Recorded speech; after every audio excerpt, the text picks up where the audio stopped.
Là, je crois que c'est lancé. Allez, let's go. Let's go, Marco. Donc, nous sommes arrivés à la séance 2 de notre séquence. Vous vérifiez tous que vous avez noté votre séance 2. Et si je ne dis pas de bêtises, la dernière fois que nous nous sommes vus, nous avons lu un petit texte issu du livre qui s'appelle Supplément au voyage de Bougainville. Donc, c'est écrit par Diderot. Et à l'intérieur de ce livre, l'extrait que nous avons lu expliquait qu'effectivement, Bougainville, un explorateur, arrivait dans une nouvelle contrée et rencontrait donc un aborigène, quelqu'un habitant sur place.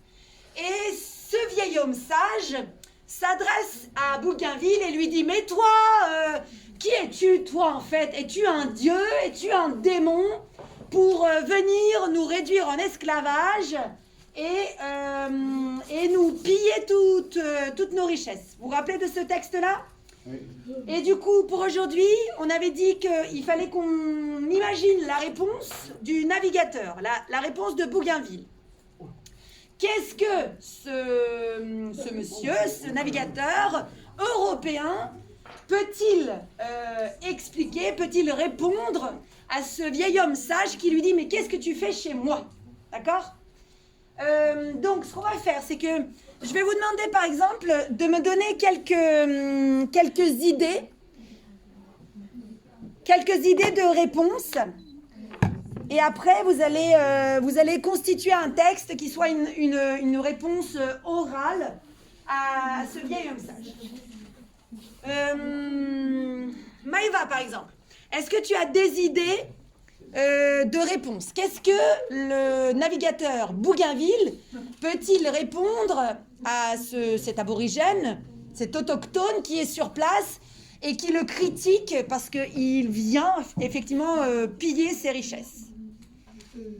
Tu peux regarder ce que tu as fait chez toi et puis nous donner des idées.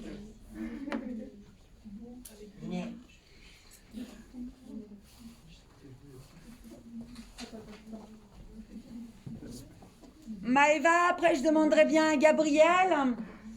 Lequel? Et Juline. Gabriel et Julie.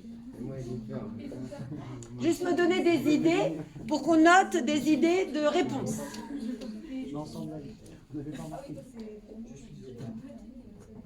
Bah, tu vas réfléchir. Qu'est-ce qu'il pourrait dire? Mets-toi à la place de Bougainville, le navigateur européen. Il prend son petit bateau, hop, hop, hop. Il va de l'autre côté de la mer et puis il trouve un pays. Waouh, génial! Et dans ce pays, il y a plein de richesses. Il y a de l'or, il y a de l'argent, il y a de la laine. Génial! Il va mettre tout ça dans ses poches. Alors, essaye de... Qu'est-ce qu'il va pouvoir dire au vieil homme qui habite déjà sur place et qui lui dit « Moi, je ne suis pas d'accord que tu viennes chez moi. »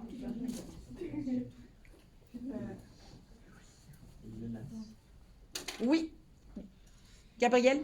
Il va prendre la marchandise pour la vendre oui. Puissant, je sais pas. Oui. Alors du coup, Bougainville. On va noter les idées et après vous écrivez. Va prendre la marchandise.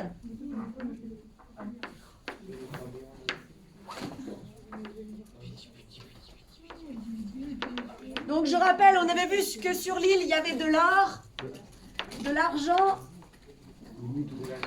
de la laine, de l'alcool, pas sûr. Ça se fabrique de l'alcool, ça pousse pas dans les arbres. Bougainville va prendre la marchandise et va la commercialiser.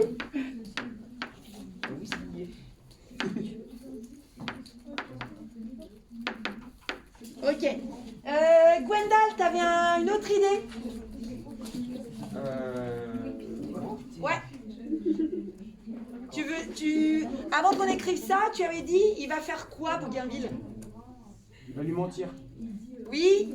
Ça c'est une autre idée, mentir? Menacer, t'as dit. C'est pas moi qui a dit. Qui a dit menacer? Gabi. Gabi. Encore. Il peut menacer.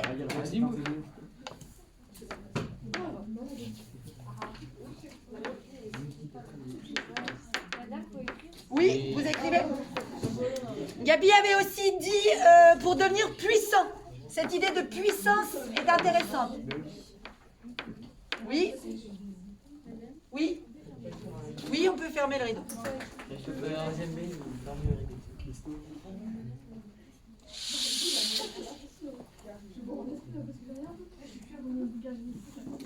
Qu'est-ce qu'il peut dire encore, Bougainville? Bah, Oui, lui faire croire qu'au final il ne vaut rien prendre, qu'il vaut juste devenir ami ou des trucs comme ça. oui, tout à fait. Bougainville peut aussi prétendre à une certaine amitié pour finalement mieux berner les habitants du pays et leur prendre toute leur richesse. Oui, bonne idée.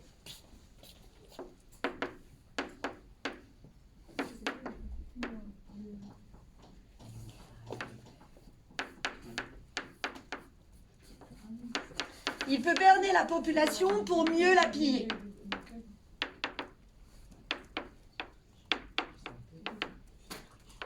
Ok?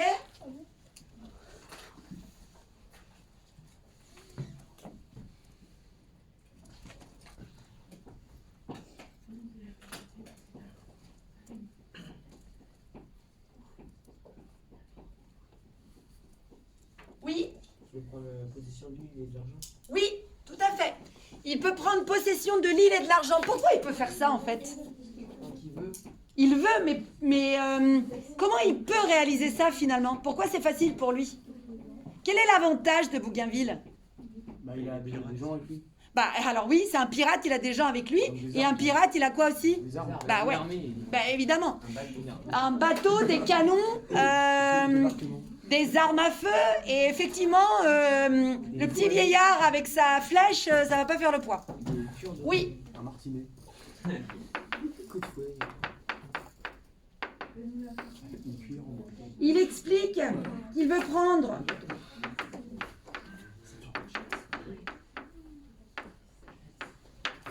possession du lieu et de ses richesses.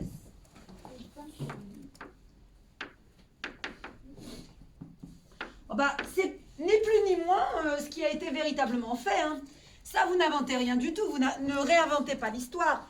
Les navigateurs européens, à la fin du Moyen-Âge, au début de la Renaissance, quand ils partaient vers des nouvelles contrées, quand ils arrivaient, c'était eux les rois du monde, hein.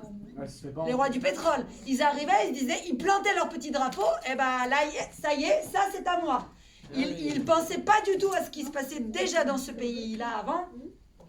Et ils prenaient possession des terres comme si c'était tout à fait logique. C'est eux qui ont apporté des maladies aussi. Aussi. Mais oui. C'est vrai. Alors du coup, là, en temps de Covid, c'est vrai que la maladie, le virus circule tellement facilement parce que on prend l'avion, on va à l'autre bout du monde en 6 heures, aucun souci. À l'époque, bah, les maladies arrivaient par les bateaux. Parce que quand vous faites plusieurs mois de voyage sur un bateau, effectivement, il y a des virus qui peuvent se développer également. Les Européens arrivant sur une nouvelle terre apportaient également tous ces mauvais microbes.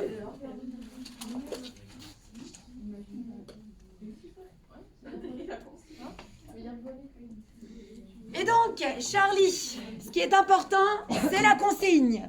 Qu'est-ce que j'avais dit comme consigne? Le garage. Tu me rappelles que tu me rappelles la consigne. Donc là, c'était les idées qu'on vient de trier là sur le tas. Mais par contre, la consigne, c'était quoi? Qu'est-ce qu'il fallait qu'on fasse? Imaginez la réponse de Bougainville. Que dit-il au vieil homme sage? Oui. Imaginez Celui que t'as pas lu, Charlie. la réponse. Ouais. La vidéo. On va changer les mots.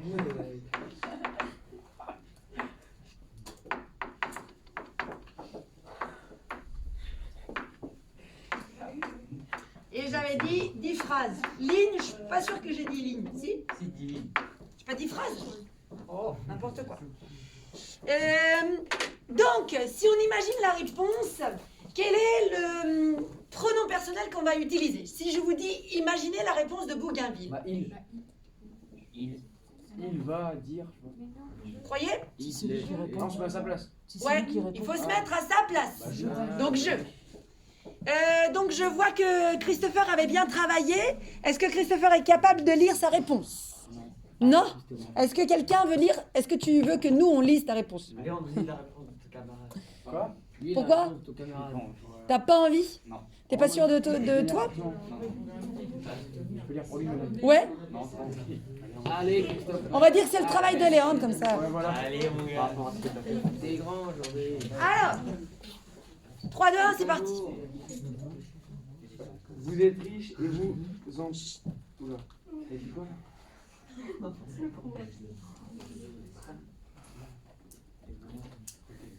Vous êtes riche et vous n'en profitez pas. Autant laisser. J'arrive pas à lire, madame. Bah, c'est pour ça que c'est beaucoup mieux si c'est l'écrivain qui lit. Vas-y, lis Christopher. Mais bien sûr. Vous êtes riche et vous n'en profitez pas. Autant laisser la place aux autres. Et puis rien n'apporte plus que l'argent dans ce monde. Tout est basé dessus, sauf vous tous. Pourquoi ce serait réservé qu'à votre misérable petit peuple? À moi de remettre les choses en ordre et de faire justice en vous punissant de ne pas vivre comme tout le monde. Vous devriez nous remercier de vous sortir de votre misérable petite phobie et vous montrer à quel point la vie n'est pas facile. C'est bien, hein? Ben, pourquoi tu voulais pas lire? T'as juste pas envie? Bah, moi, il y a plein de trucs que j'ai pas envie, pourtant je le fais, hein. Et ben, c'est super. Et c'est bien cette idée de... En fait, je suis votre sauveur, quoi. C'est bien cette idée. Je viens là pour vous montrer que vous ne savez pas la valeur des choses. Je suis là pour vous dire que votre pays, il est merveilleux, qu'il a beaucoup de richesses et que vous, misérable peuple, vous ne savez pas l'utiliser. Donc moi, je suis là, moi, Bougainville, je suis là pour vous montrer le droit chemin pour que vous puissiez enfin vivre correctement. Très, très bonne. Vous pouvez lire celui de Léandre? Léandre, tu voudrais lire? Non, mais je l'ai effacé, le merde. Oh, j'ai dit, on n'efface jamais son travail. Le crayon à papier, j'aime pas. T'avais fait plus que moi, c'est lui. En tout cas, c'était très bien. Et en plus, tu as tout à fait suivi la consigne parce qu'il fallait se mettre à la place de Bougainville. Très bien. J'avais dit Juline. Non, mais madame, j'ai pas entendu. Bah, un gars et une fille comme ça. Oui. Voilà. Une fille, Gabrielle. Allez, Oh, je vous jure, j'efface. Je veux pas qu'on utilise les crayons à papier. ah, madame. Camille, t'es motivée? J'étais absente l'ancien. Madame Marie. Marie ou Marion aussi. Marie? Marion? Marie, elle est bien. Marie, ouais, je suis sûre. Ouais, Marie. Lucie? Moi, je pense qu'il faut lire celui de Charlie. Je veux bien lire celui Comme vous voulez. Dis donc. Ah bah, on avait dit garçon-fille pour que ce soit équitable. Mais non. Eh, j'ai déjà eu la consigne, madame. Oui, c'est vrai. Non, mais t'as fait ton travail pour la journée, c'est bon. Ok. Chut. Lucie, haut et fort pour que les copains puissent entendre. 3, 2, 1, c'est parti. Alors, moi, Bougainville, je suis ni ange ni démon, mais je suis explorateur. Je viens sur vos terres découvrir vos cultures et je vous apporte les miennes. Je vous apporte mes connaissances et ma richesse en échange de votre travail. Je ne fais qu'exploiter les richesses de votre territoire en faisant tout travailler pour que l'opération se passe plus rapidement. Le travail sculpte votre corps et vous entraîne mentalement. Ainsi, je ne nuis pas à votre bonheur, mais je vous rends plus fort. Cet événement est alors bénéfique pour moi et pour votre peuple. Je prends quelques richesses de vos terres dont vous vous servez peu, pour utiliser dans mon pays, et en échange, je garde votre forme physique. J'enduirai votre mental. J'endurcis votre mental et je vous apprends à travailler. En plus de tout cela, votre travail se fait chez vous. Je ne vous prive pas complètement de votre vie. Vous restez sur vos terres avec vos cultures et votre magnifique paysage. Je ne roule pas non plus les infinités que vous avez entre vous. Je ne vous sépare pas de vos proches. En pesant avantages et inconvénients de chacun, je suis certain que vous en sortez gagnant. Ouais, alors ça c'est bien. C'est un Bougainville qui est très très diplomate. Chers amis, je suis là. Bon, je vais un peu piller votre terre, mais pas trop. Hein. Je vous en laisse un petit peu, histoire qu'on soit à égalité. Vous allez voir, vous allez trouver des avantages à mon vol. C'est pas mal aussi, parce que finalement, il y a peu de violence dans son explication, mais en même temps, il tire profit du pays. Ouais, c'est ça. C'est ce qu'on appelle faire preuve de diplomatie. Il y en a beaucoup des politiciens qui, effectivement, font preuve de diplomatie, qui expliquent bien les choses sans violence. Très bien. Bon, c'est pas mal. Ça vous donne des idées, en tout cas, pour corriger votre travail. On avance, séance 3, s'il vous plaît, sur la suite. À la suite de votre cahier, en dessous de la réponse de Bougainville, au moins vous prenez les réponses qui sont notées là au tableau. On prend la séance 3 en note? Oui. Ah oui, c'est vrai. Il va falloir que je prenne le temps. Ah oui, la dernière fois. Si, parce que. Non, mais j'ai pensé à ça, parce que la dernière fois, il y avait Raphaël qui avait répondu sans que je l'interroge. Et je me suis dit, tu vois, ça valait le coup de lui donner un point. Donc on revient là-dessus, oui, c'est vrai. Oui, je note, j'enlève ce qui est écrit au tableau. Alors, Christopher. Léandre. J'ai commencé à lire pour lui, madame, je mérite un point bonus. Ah oui. 0,25. Non mais t'avais répondu la semaine dernière, quand même pas mal, la fois d'avant. Ouais, mais j'ai pas eu de point bonus. Lucie, Marie et Raphaël. Non, pas Gwendal, il a rien dit, Gwendal. C'est séance 2, madame. 3. Que des sottises, il dit. Évidemment qu'il faut écrire. Séance 3. Il a oublié le système des cours.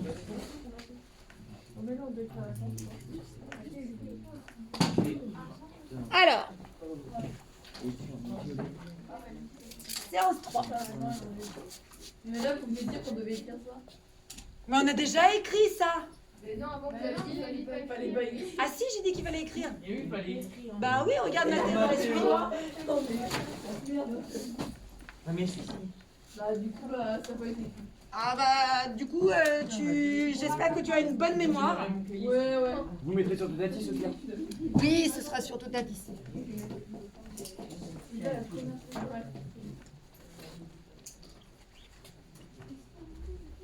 Il nous reste combien de séances pour la...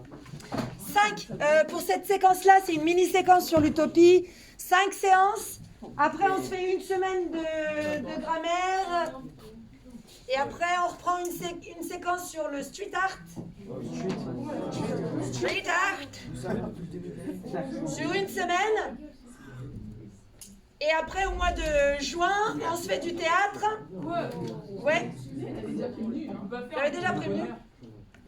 Et ce sera votre dernière séquence et après, après des cours de bonheur. Comment? Est-ce que par hasard, certains dans votre classe n'auraient pas eu, avant le confinement et les vacances, le livre Antigone? Tout le monde a un exemplaire, hein? Oui. Ah, c'est le petit machin là. Oui. Qui est resté dans mon sac depuis un mois. On va le lire quand, madame? Et bah, quand on va commencer notre séquence sur le théâtre, il faudra l'avoir déjà lu, Oula, ce qui vous laisse encore 2 semaines à peu près. ça va être compliqué. Donc, séance 3, à quelle utopie êtes-vous prêts? Partagez-vous, les utopies des artistes. Oui? Ah bah oui, bien sûr, je ne l'ai pas donné juste pour que tu regardes. Là, elle a le seum, là, elle a le seum. Alors, on l'étudie en classe, extrait par extrait. Par contre, vous devez le lire chez vous pour avoir une idée générale de l'histoire. Dans 2 semaines, on s'y met. Madame, moi, les billets, je prends le livre. Non, il faut le garder parce qu'après, on va étudier extrait par extrait. Tiens, hier, chez le bouquiniste, j'ai trouvé ça. C'est lundi, c'est dans le jour. Chez le bouquiniste, ouais. Non, mais pas. Ouais, la bibliothèque. Non, c'est le bouquiniste. Un libraire qui vend des livres. Donc, dans d'autres classes, d'ailleurs avec les 4e, hier, on a parlé du CID. Dans ce livre-là, on parle de jeunes amoureux, Rodrigue et Chimène, qui ne peuvent pas finalement être ensemble parce que Rodrigue parce que son père le lui a demandé, a tué le père de sa copine. Ah, Ouais. Oula. Et alors, bah évidemment, Chimène ne veut plus de lui parce que c'est quand même l'assassin de son père. Ah bah logique en même temps. Ça peut être logique. Et donc c'est une pièce de théâtre qui est très connue, qui est un petit peu difficile à lire. Et alors, il y a un éditeur qui en a fait une BD. Ouais. Et c'est pas mal parce que ça retrace vraiment l'histoire avec les mots-clés, les phrases clés, les personnages. C'est juste que c'est beaucoup plus simple à comprendre parce qu'il y a les images et parce que c'est beaucoup plus moderne. Plus moderne. Mais nous on n'a pas la BD. Non, mais je peux vous le prêter. Donc il y a le Cid et il y a aussi une autre pièce de théâtre de Racine, Phèdre. Pareil, qui peut être accessible pour des troisièmes. Ça, pour préparer notamment le lycée, la littérature au lycée, Phèdre, c'est un bon point de départ. D'accord? Donc si vous avez envie, ils sont tout à fait... je peux les prêter. Et donc, sous la séance 3, Gabi, t'as noté? Non, je crois pas. Si. Oh. je note toujours. Toujours. Bah oui, toujours. Non. Vous collez le document que je vous donne tout de suite.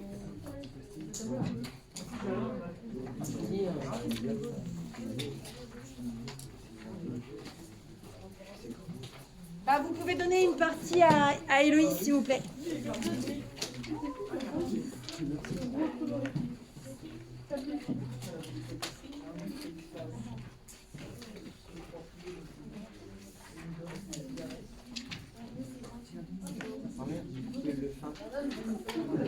C'est la montagne.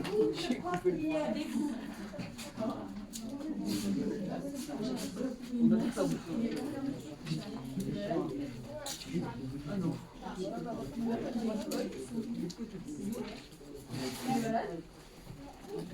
Il a dit qu'il y a de la fièvre, mais bon, Ah, c'est joli, regardez. Sur le rideau, ça fait le reflet des arbres. Avec l'arbre, regarde Charlie. Le mien, il est pas content. Regarde ton œuvre Léon, le mien, c'est la gueule. Il va me défoncer je crois. Putain, il manque un bras. Il manque une main. Oui, parce qu'il va falloir qu'on a la fenêtre quand même avant les... Non.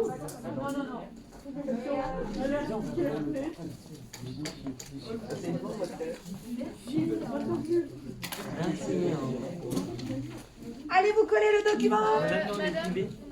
Ah. Mais si, j'ai dit de donner un... Ah oui.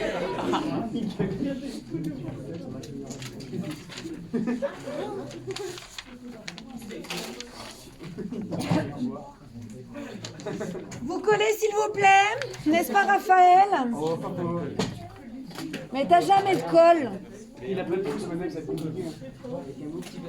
C'est la hache. Il faut coller parce qu'à chaque fois tu perds les documents et après tu sais pas de quoi il s'agit et pour réviser c'est même pas la peine.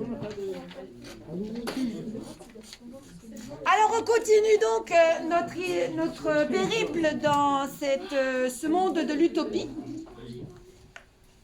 Je vous rappelle qu'on avait déjà vu un texte de Thomas More qui parlait de Utopia, donc ce pays imaginaire dans lequel tout serait parfait, un monde basé sur l'égalité des gens, tous à égalité. Tiens Enzo, déplace-toi un peu parce que vous discutez. Chacun se met à un bout de la table. Adriane de l'autre côté, Enzo plus haut.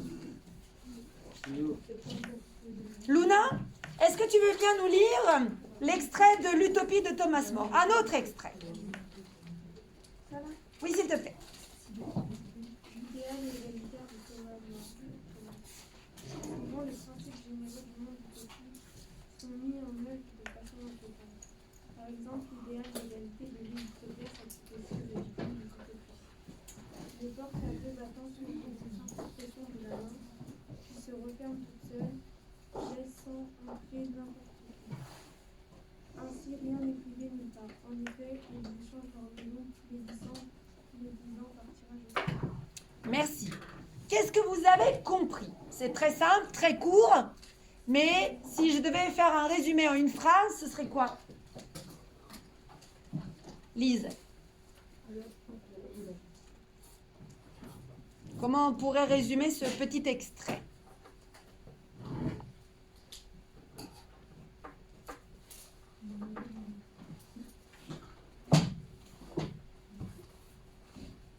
Comment ça fonctionne, l'utopie là, de Thomas More? Il donne un exemple précis. Tout le monde peut y rentrer. Où? Sur l'île. Plus précisément encore.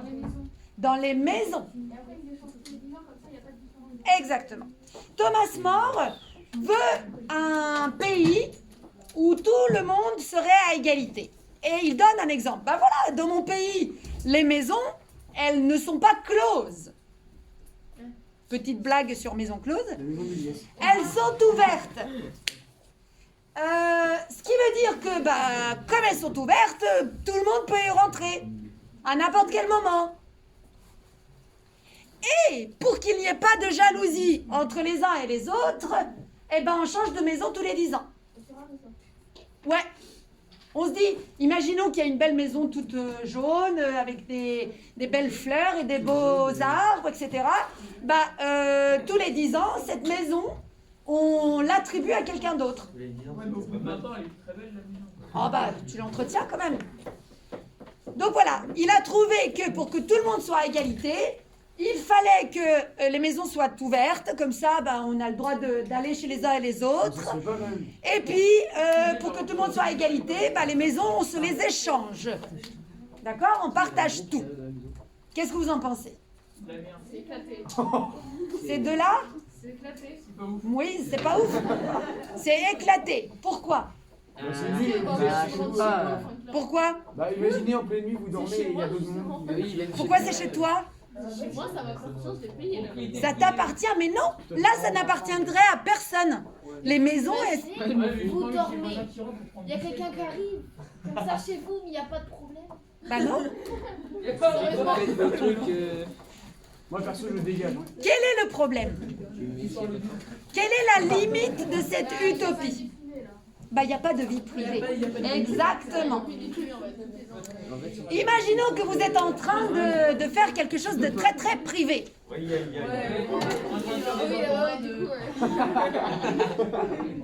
écrivez votre devoir de français, c'est privé. Vous n'avez pas envie que quelqu'un vous embête à ce moment-là. Donc, vous êtes en train de faire votre dissertation sur un sujet très très intéressant. Et là, bam, quelqu'un rentre parce qu'il a envie de rentrer chez vous. Alors qu'on était hyper concentrés. En pleine action. Il a le droit de rentrer, qui sait son nom de donc, prendre un café, se laver.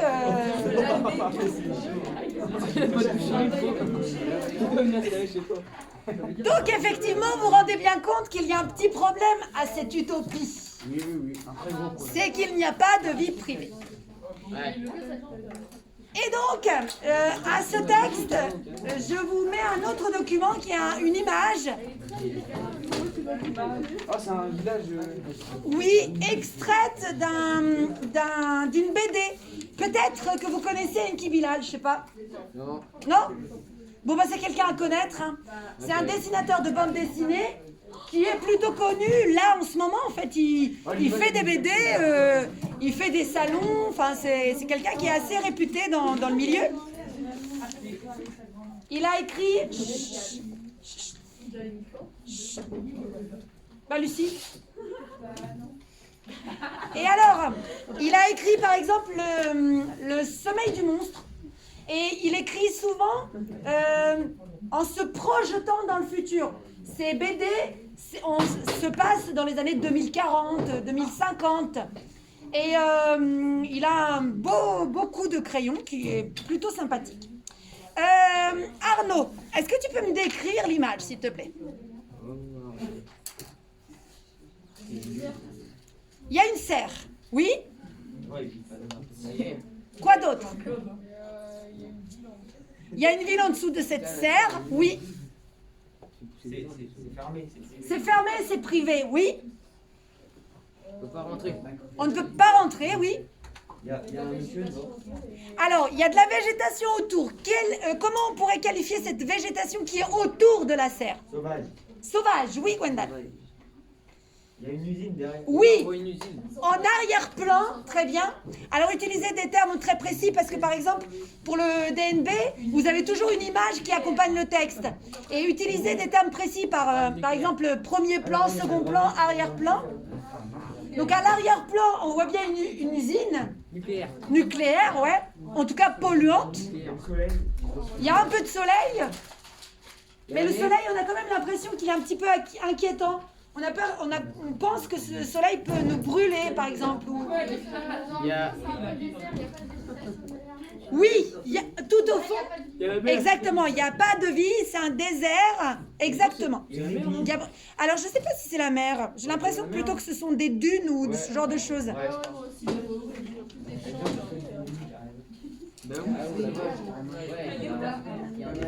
Et au premier plan, il y a un monsieur, ouais. Les rejets de l'usine nucléaire. Oui, les rejets de l'usine nucléaire, je suis d'accord. Et qu'est-ce qui est bizarre sur cette photo? Sur cette image? Le village, il est entouré. Le village, il est entouré, mais pourquoi? Pour être protégé de quoi? La pollution, la radiation, oui, Raphaël. Et alors, qu'est-ce que vous en pensez? C'est bien. Alors d'accord, moi je vais installer une serre, par contre je vais la mettre autour de Montreuil-sur-Île.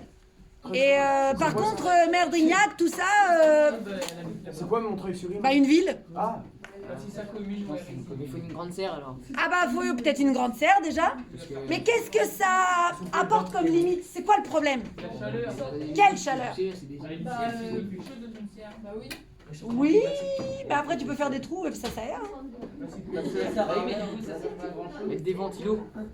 Les tomates. On peut mettre des ventilos, mais dans les serres de tomates, il y a quand même il y a de l'aération. Hein.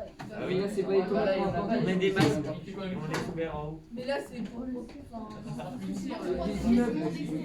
C'est pour se protéger du monde extérieur. Mais quel est le problème? Mieux à leur santé. Oui, on peut voir ça comme ça. On peut dire que le monde extérieur à la serre, nuit à la bonne santé de ceux qui sont à l'intérieur. Ne peut-on pas voir les choses à l'envers? Ah, Attends. En gros, bah, c'est la sur ville l'image, qui on peut dit pas qu'on trop voir est les choses à dans l'envers. Non mais, Non, mais je veux dire. Tu tournes. Autour de la ville, il n'y a pas de végétation. non, il y a... On dirait pas que c'est la ville qui est le problème, c'est l'extérieur. Oui, c'est l'extérieur qui est le problème, selon ceux qui sont dans la bulle. Mais du coup, bah, est-ce que vous trouvez que c'est bien? Bah non. Pourquoi c'est pas bien?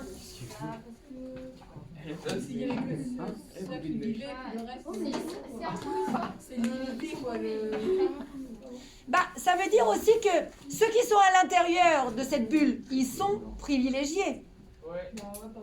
Mais alors, comment on fait pour entrer dans cette bulle? Qui fait le choix des habitants de cette bulle? le maire. Le président à l'intérieur. Mais, oui, mais d'accord, mais sur quels critères? Nico, il est sous. La pollution. Pourquoi Lucie, elle aurait le droit d'y aller et pas Flora? Non, justement, Lucie, elle n'a pas le droit d'y aller. On veut pas de Lucie dans la bulle. Raphaël, c'est dangereux. Donc, Ça peut prendre feu. Il y a des étincelles quand même. qu'est-ce que ça veut dire? C'est chaud, en fait. C'est quoi la limite de cette utopie? À l'intérieur de cette bulle, tout a l'air beau, magnifique, bien agencé, l'architecture a l'air sympathique, il y a des beaux bâtiments, etc.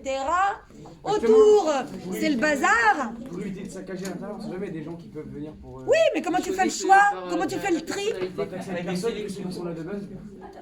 Que ceux qui sont là de base. Non, on fait un choix, on fait un tri. L'argent. Comment tu l'acceptes? On fait passer les tests. Quels critères? Les tests. Les tests. Des tests comme service militaire. Comme le test spécial. D'accord?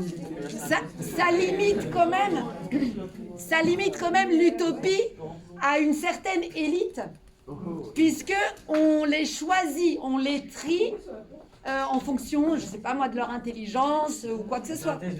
Donc l'utopie ne peut exister car elle a forcément des limites. Ah, bah C'est oui. impossible d'imaginer une utopie qui engendre tout le monde. Oui, c'est Ou alors, dans ce cas-là, eh ben, on arrête d'avoir une vie privée où il y a toujours des contraintes à cette utopie. D'accord ?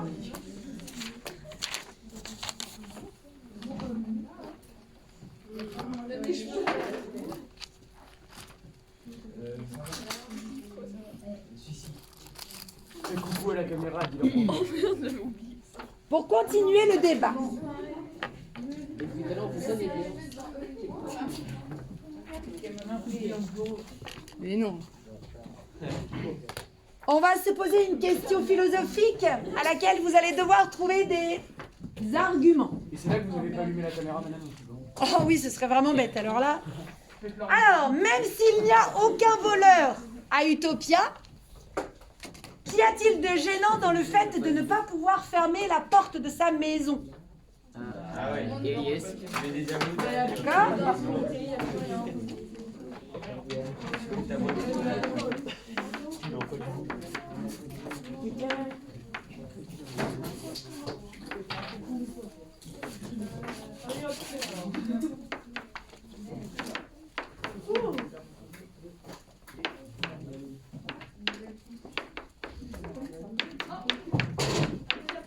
J'ai un dossier de chef.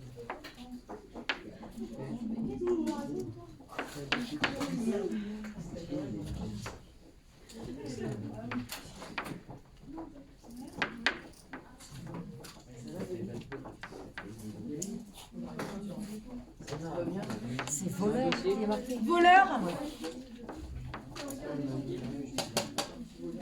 Vous voulez pas venir avec nous en musique? Je suis pas très bonne musicienne. Il faut prendre des sur les vagues, sur les vagues. Et j'ai bien court.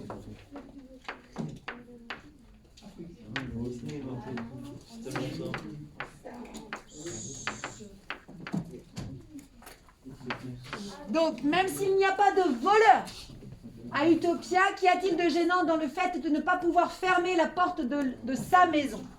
Il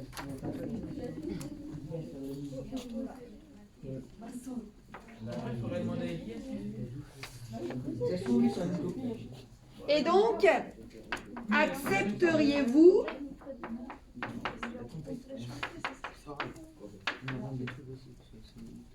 ce principe d'échange de maison?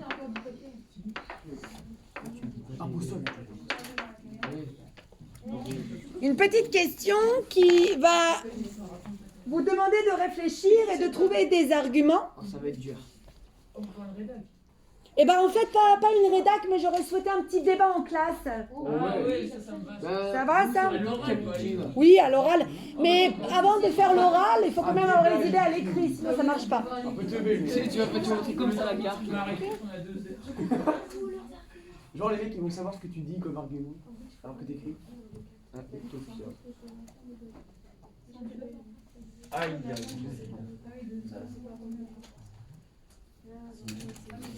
Donc là, profitez-en parce que vos camarades sont à côté de vous. Vous pouvez discuter avec eux, histoire d'avoir des idées. Vous me mettez sous forme de tiret.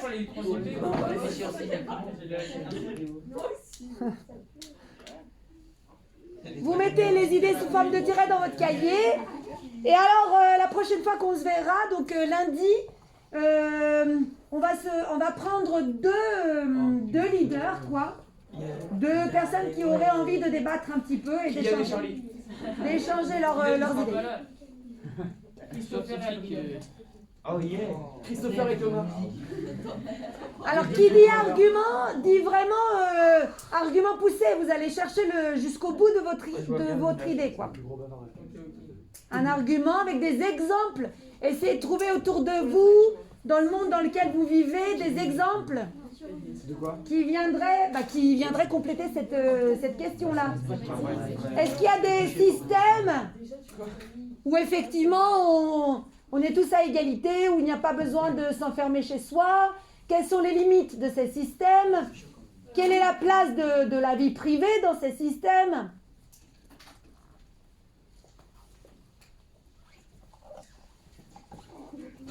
Madame, on demandait à un mec qui dort toujours la porte ouverte.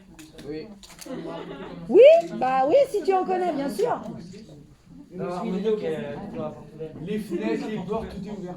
Alors pour en revenir à ces systèmes communistes, parce que quand même, il existe des pays où l'idée principale est l'égalité entre les gens. Il y a des pays communistes qui effectivement n'avaient pas de problème de possession, puisque tous les gens possédaient la même chose. Non, eux, c'est juste un problème de fermer la porte. Et donc, il n'y avait pas besoin de fermer la porte, puisque tout le monde avait la même chose. Donc, il n'y a pas de voleur. L'idée est bonne quand même, non? Mais c'est pas question d'avoir la même maison. Enfin, c'est pas question de voler ou pas, là, c'est juste. C'est une question d'intimité. Ouais, c'est une question d'intimité. De vie, quoi. Lundi? Bah, je sais pas s'il y a des volontaires. Camille. Camille est volontaire pour le débat. Camille contre Mathéo. Camille contre Mathéo. Ouais, mais il y en a fort. Mais oui, mais si. Mais il faut que tu sois avec sa différence. Bah, après, t'enchaînes quoi. Tu essaies Camille contre de. Madame Balik. Oh là là. Mais Kylian, il est pas là. Personne n'ose affronter Camille. Bah, non. Ça va aller. Mathéo, je crois que t'es le deuxième désigné. Alors. Ouais, mais c'est dit nous. Ouais, mais nous, on a tous dit. Marie, elle a la partie. Adrien, Marie, elle a la il partie. faut qu'ils aient un opinion différente pour faire le débat meilleur, Mathéo. Oui, Camille, t'es quoi, toi? Ils veulent tous les deux. Non, un débat. Quand tu regardes un débat à la télé, ils sont pas forcément tous dans l'opposition. Tu peux ajouter des choses dans un débat. Voilà, mais Lucie, elle est pour. Adrien, il est pour.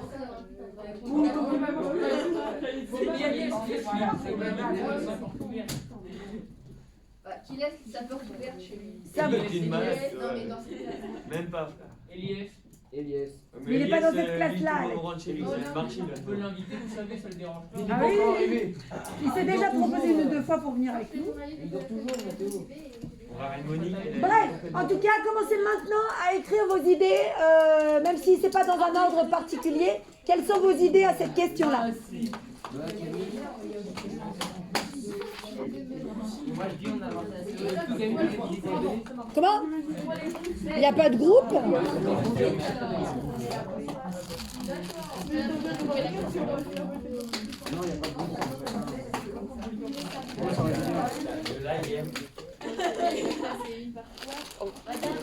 C'était mon moment. C'était mon moment. C'est pas la place en deux. Ouais, mais du coup, ça oblige à réfléchir d'une manière qui n'est pas forcément la tienne. Et sinon on pourra pas donner toutes nos idées. C'est s'obliger à. Oui. Alors, on va faire moitié-moitié. 1, 2, 3, 4, 5, 6, 7, 8, 9, 10. 1, 2, 3, 4, 5, 6, 7, 8, 9, 10. Lucie d'un côté, Marie de l'autre. Allez. Donc, il y a 11 personnes ici, 11 personnes là. C'est le compte là. Ah, bah, du coup, moi, je suis avec Camille. Comme vous voulez. Non, toi t'es de côté, Lucie, elle a dit. Le pour est ici. Cherchez des idées. Même si on est dans une argumentation, il faut que tu passes les deux, même si c'est pas ton idée à toi. Bon, Lucie, tu vas écrire. Non, mais il y a Kylian, de toute façon. Oui, mais c'est pas grave, ça fera quand même une version de micro chez nous. Oui, moi je suis fort alors. L'idée est moins bonne. Des gentils loués. Allez, En vrai, vous avez Raphaël Goyonnet. ouais. Surtout de rappeler de laisser les portes ouvertes parce qu'il n'y a pas de porte. Mario. Il a pas de choix. Il met des aglos comme ça. C'est vraiment pas drôle, hein. C'est vraiment pas drôle.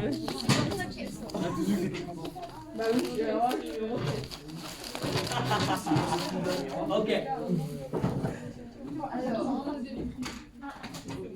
Luna, c'est quoi tes comptes, Luna?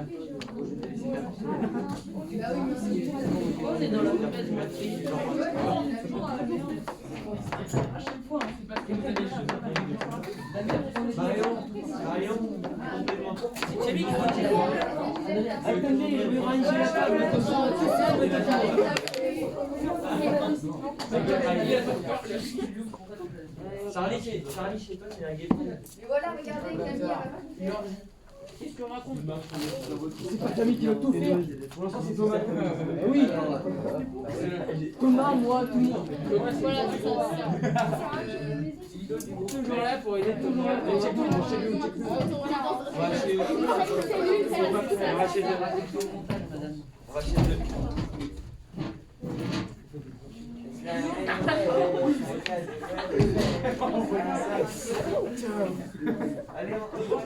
Allez Charlie, fais un coco. Pardon.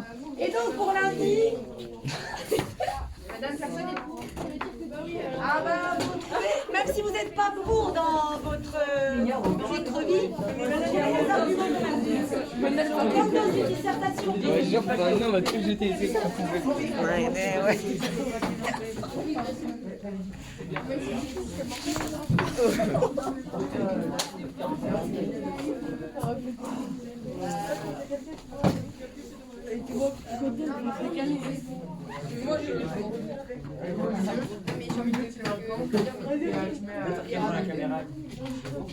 Vas-y, on va alors.